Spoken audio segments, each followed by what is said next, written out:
Hello. Hello. Rohan बेटा, बस हम पहुंचने वाले हैं। ट्रेन आउटर पर खड़ी है।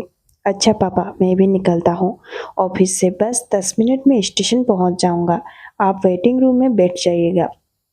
इतना कहकर रोहन ने फोन काट दिया।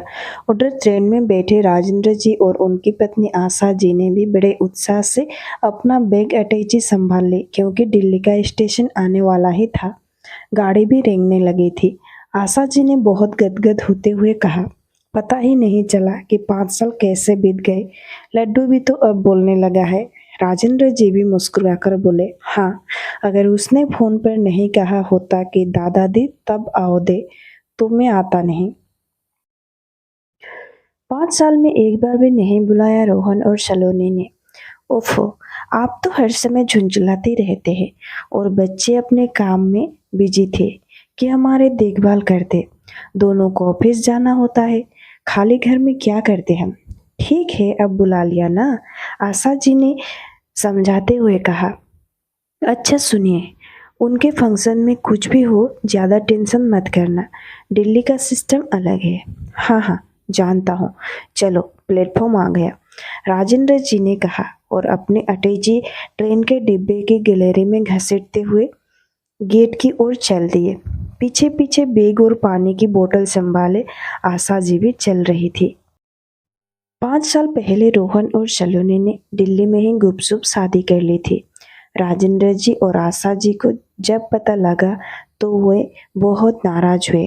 अब 5 साल बाद जब उनका बेटा लड्डू 2 साल का हो गया तो उसके जन्मदिन पर एक ग्रैंड पार्टी का आयोजन दिल्ली के एक बड़े होटल में किया जा रहा है। बहुत मनाया, कहीं कहीं बार दोनों ने सॉरी बोला। तब कहीं जाकर राजेंद्र जी और आशा जी ने पार्टी में दिल्ली आने का मन बनाया। लेकिन पक्का निर्णय उस समय लिया जब 2 साल के नन्हे लड्डू ने अपनी तोतली जवान में दादा दादी को इनवाइट किया और सारे गीले शिकवे भुलाकर दोनों ने रिजर्वेशन करवा लिया।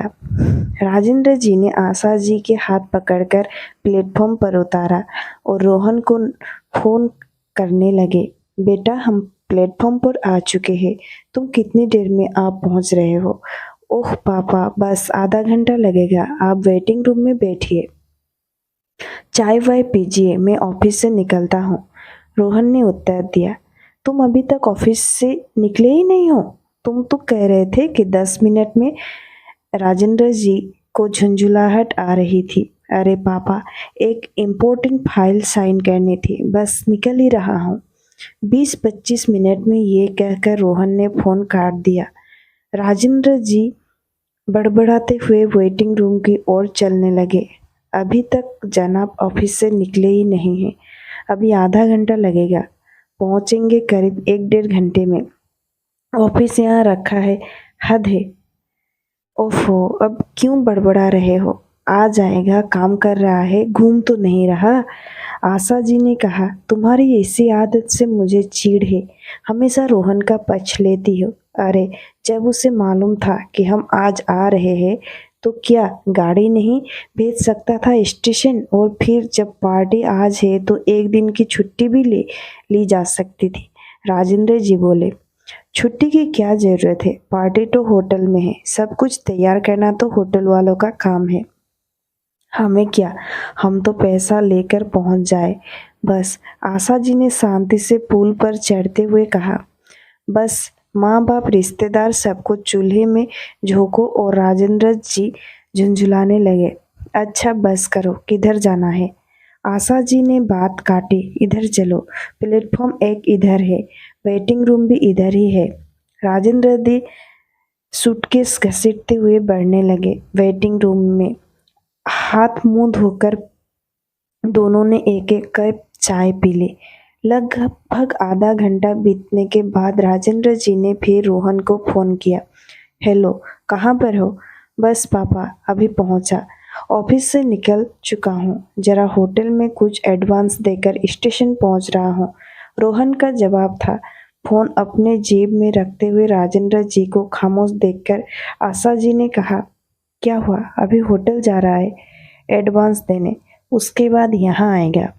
राजेंद्र जी ने बिस्किट मुंह में डालते हुए कहा, चलो ठीक है, आ जाएगा। वैसे भी 11:30 तो हुआ है, पूरा दिन पड़ा है, पार्टी तो शाम 7 बजे से है, आशा जी ने कहा। लगभग 1 बज चुका था। दोनों बैठे बैठे ऊँघने लगे थे कि राजेंद्र जी ने फिर रोहन को फोन किया। बहुत देर तक घंटी बजती रही और कोई उत्तर ना मिला। 2-3 बार फोन करने पर भी कोई जवाब ना मिला तो राजेंद्र जी झुंझुलाते हुए बोले, अब फोन ही नहीं उठा रहा है। आशा जी ने राजेंद्र जी को समझाया, क्यों गुस्सा कर रहे हैं, ट्रैफिक में फंसा होगा, गाड़ी चलाए कि फोन उठाए। आधे घंटे में आ रहा हूँ बोला था और 1.5 घंटा हो चुका है, क्या तरीका है। राजेंद्र जी के चेहरे पर अभी भी गुस्से के भाव थे। दिल्ली के ट्रैफिक मालूम है ना, खामोखा नाराज हो रहे हैं आप। आ जाएगा, आशा जी ने कहा ही था कि फोन की घंटी बज उठी। राजेंद्र जी ने झट से फोन उठाया। हेलो, हाँ, कहाँ पर हो? रोहन ने उत्तर दिया, अरे पापा सॉरी, मैं जाम में फंसा हूँ, पता नहीं कितनी देर लगेगी। मैं सलोनी को फ़ोन करता हूँ, वह आपको लेने आ जाएगी। उसके ऑफिस स्टेशन के पास ही है। जब उसका ऑफिस पास है तो पहले नहीं कर सकता था? ठीक है, करो, हम भी बैठे बैठे थक गए हैं, राजेंद्र जी ने कहा और फिर आशा जी के पास आकर बेंच पर बैठ गए। प्रतीक्षा करते करते 1 घंटा और बीत गया। लगभग 2 बज चुके थे। भूख भी लगने लगी थी और धैर्य भी साथ छोड़ रहा था। झुंझुलाते हुए राजेंद्र जी ने कहा, क्या तमाशा लगा रखा है, ऑफिस पास है तो अभी तक नहीं आ पाई देवी जी। अच्छा बेवकूफ़ बनाया ये बड़े शहर वाले भी। अरे हमें पता भी नहीं बताया, वरना हम खुद पहुंच जाते। आप बहुत जल्दी नाराज हो जाते हैं। अपना काम एकदम छोड़कर कोई कैसे आ सकता है? आ जाएगी। वैसे भी पहली बार उसे देखेंगे, अब तक तो केवल फोटो में ही देखा है। अच्छा, अब कुछ खा लीजिए। ये कहते हुए आशा जी ने पूरी, आलू और अचार डिस्पोजेबल प्लेट में लगाया और प्लेट राजेंद्र जी के सामने बढ़ा दी। जोरों की भूख लग रही है तो सब कुछ भूलकर राजेंद्र जी ने पूरी, आलू खाए, पानी पिया और एक-एक चाय का ऑर्डर देकर फिर इंतजार करने लगे। 2:45 बज चुके थे पर अभी तक कोई भी नहीं आया था। राजेंद्र जी ने फिर फोन किया तो रोहन ने कहा, अरे पापा, मैं तो समझ रहा था कि सलोनी आपको लेकर आई होगी। मैं तो बड़ी मुश्किल से जाम से निकलकर घर की तरफ जा रहा हूँ। मैं अभी सलोनी से बात करता हूँ। फोन कट गया। राजेंद्र जी एकदम शांत होकर बैठ गए। आशा जी बेंच पर पैर पसार चुकी थी। लगभग 20 मिनट के बाद फिर रोहन का फोन आया। हेलो पापा जी, सलोनी पहुंच रही है, अभी आप इंक्वायरी ऑफिस पर पहुंच जाइए। राजेंद्र जी ने झटपट आशा जी को उठाया और अपना अटैची बैग आदि संभालते हुए इंक्वायरी ऑफिस पर पहुंच गए। लगभग आधा घंटा तक खड़े खड़े थकने के बाद पास ही पड़ी बेंच पर बैठ गए और घड़ी देखते हुए बोले, लो 3:30 बज गया और अभी तक हमारी सुध नहीं आई। इन लोगों को तुम्हें क्या हुआ? Are you okay? Asha ji के चेहरे की ओर देखकर राजेंद्र जी बोले। पता नहीं क्यों एकदम से पेट और सर में दर्द होने लगा। आशा जी ने दर्द के कारण मुंह बिगाड़ते हुए कहा, अच्छा चलो वेटिंग रूम में चलो, वहीं पर लेट जाना, जब सलोनी आएगी तो यहीं बुला लूंगा। अरे उसका नंबर तो पूछा ही नहीं, रोहन से, राजेंद्र जी ने कहा और दोनों वेटिंग रूम लौट आए। आशा जी को बेंच पर लेटाना चाहा लेकिन तब तक अन्य यात्री आकर बैठ चुके थे। अंत केवल बैठने का ही स्थान सोच था जिस पर आशा जी बैठ गए। राजेंद्र जी ने सलोनी का फोन नंबर पूछने के लिए रोहन को कई बार फोन लगाया लेकिन फोन नॉट रीचेबल बता रहा था। थक कर वह भी एक कोने में बैठ गए। शाम के 4:30 बज चुके थे। आशा जी के चेहरे से पता लग रहा था कि उनकी तकलीफ बढ़ रही है। अब राजेंद्र जी भी परेशान हो रहे थे। एक बार फिर रोहन को फोन मिलाया। हेलो बेटा, तुम्हारी माँ की तबीयत खराब हो रही है, जल्दी आओ। आप कौन बोल रहे हैं? एक महिला के स्वर ने फोन पर प्रश्न पूछा। बेटा, मैं रोहन का पापा बोल रहा हूँ। तुम सलोनी हो ना? यस, मैं सलोनी बोल रही हूँ, पर मैं आपको नहीं जानती। ये कहकर रोहन कौन है? Sorry, wrong number. Phone cut गया। राजेंद्र जी हैरान व परेशान थे। अभी थोड़ी देर पहले तक तो रोहन के नंबर पर उससे बात हो रही थी, अब अचानक यह रंग नंबर कैसे हो गया? उनके चेहरे पर उदासी और परेशानी के भाव साफ साफ झलक रहे थे। आशा जी भी अब तक कहारने की स्थिति में आ चुकी थी। उन्हें धैर्य बंधाकर कुछ दवाइयाँ लेने वह स्टेशन के बाहर निकल आए। यहाँ वहाँ देखा, कोई मेडिकल स्टोर नजर नहीं आया। आने जाने वाले से पूछते हुए थोड़ी दूरी पर एक मेडिकल स्टोर तक पहुँचे, लेकिन उसने ऐसे कोई भी दवा देने से मना किया और पहले डॉक्टर को दिखाने की सलाह दी। राजेंद्र दी दुखी हो रहे थे। इधर उधर देखकर सड़क पार करके स्टेशन की ओर बढ़ गए और जेब से फोन निकालकर फिर रोहन को फोन किया। हेलो रोहन बेटा, तुम्हारी माँ की तबीयत बिगड़ रही है, तुम कहाँ हो? उनकी बात पूरी भी नहीं हो पाई थी कि सॉरी, रॉन्ग नंबर सुनकर वह चुप हो गए। रुआसा चेहरा लिए वह स्टेशन पर वेटिंग रूम में लौट आए। आशा जी अभी एक करा रही थी। राजेंद्र जी को देखकर पूछने लगे, कितनी देर में आएगा रोहन? राजेंद्र जी ने कुछ नहीं कहा, बस प्रश्न किया, बहुत दर्द है? हाँ, मैं सिर हिलाने के बाद आशा जी ने फिर पूछा, कितनी देर? चलो बाहर किसी डॉक्टर को दिखा दो। पता नहीं क्या हो गया अचानक आशा जी की बात काटते हुए राजेंद्र जी उन्हें उठाने लगे और अरे रोहन कब आएगा? आप कहाँ परेशान हो रहे हैं? रोहन को आने दीजिए, वही दिखा देगा, आशा जी ने कहा। राजेंद्र जी ने आशा जी से बिना नजरें मिलाए कहा, पता नहीं कब आएगा और तुम कब तक दर्द सहती रहोगी। चलो बाहर निकलो, कोई ना कोई डॉक्टर मिल ही जाएगा। आशा जी चलने ही खड़े हुई, पर लड़खड़ाकर फिर बैठ गई। नहीं चला जा रहा है, लगता है पैरों में जान ही नहीं है। अरे हिम्मत तो करो, आओ मैं पकड़ लेता हूँ, राजेंद्र जी ने कहा। नहीं, रहने दीजिए, मुझे लेटा दीजिए बस। आशा जी ने आंख बंद कर ली और बेंच पर ही लुढ़कने लगी। राजेंद्र जी बहुत विचलित हो गए।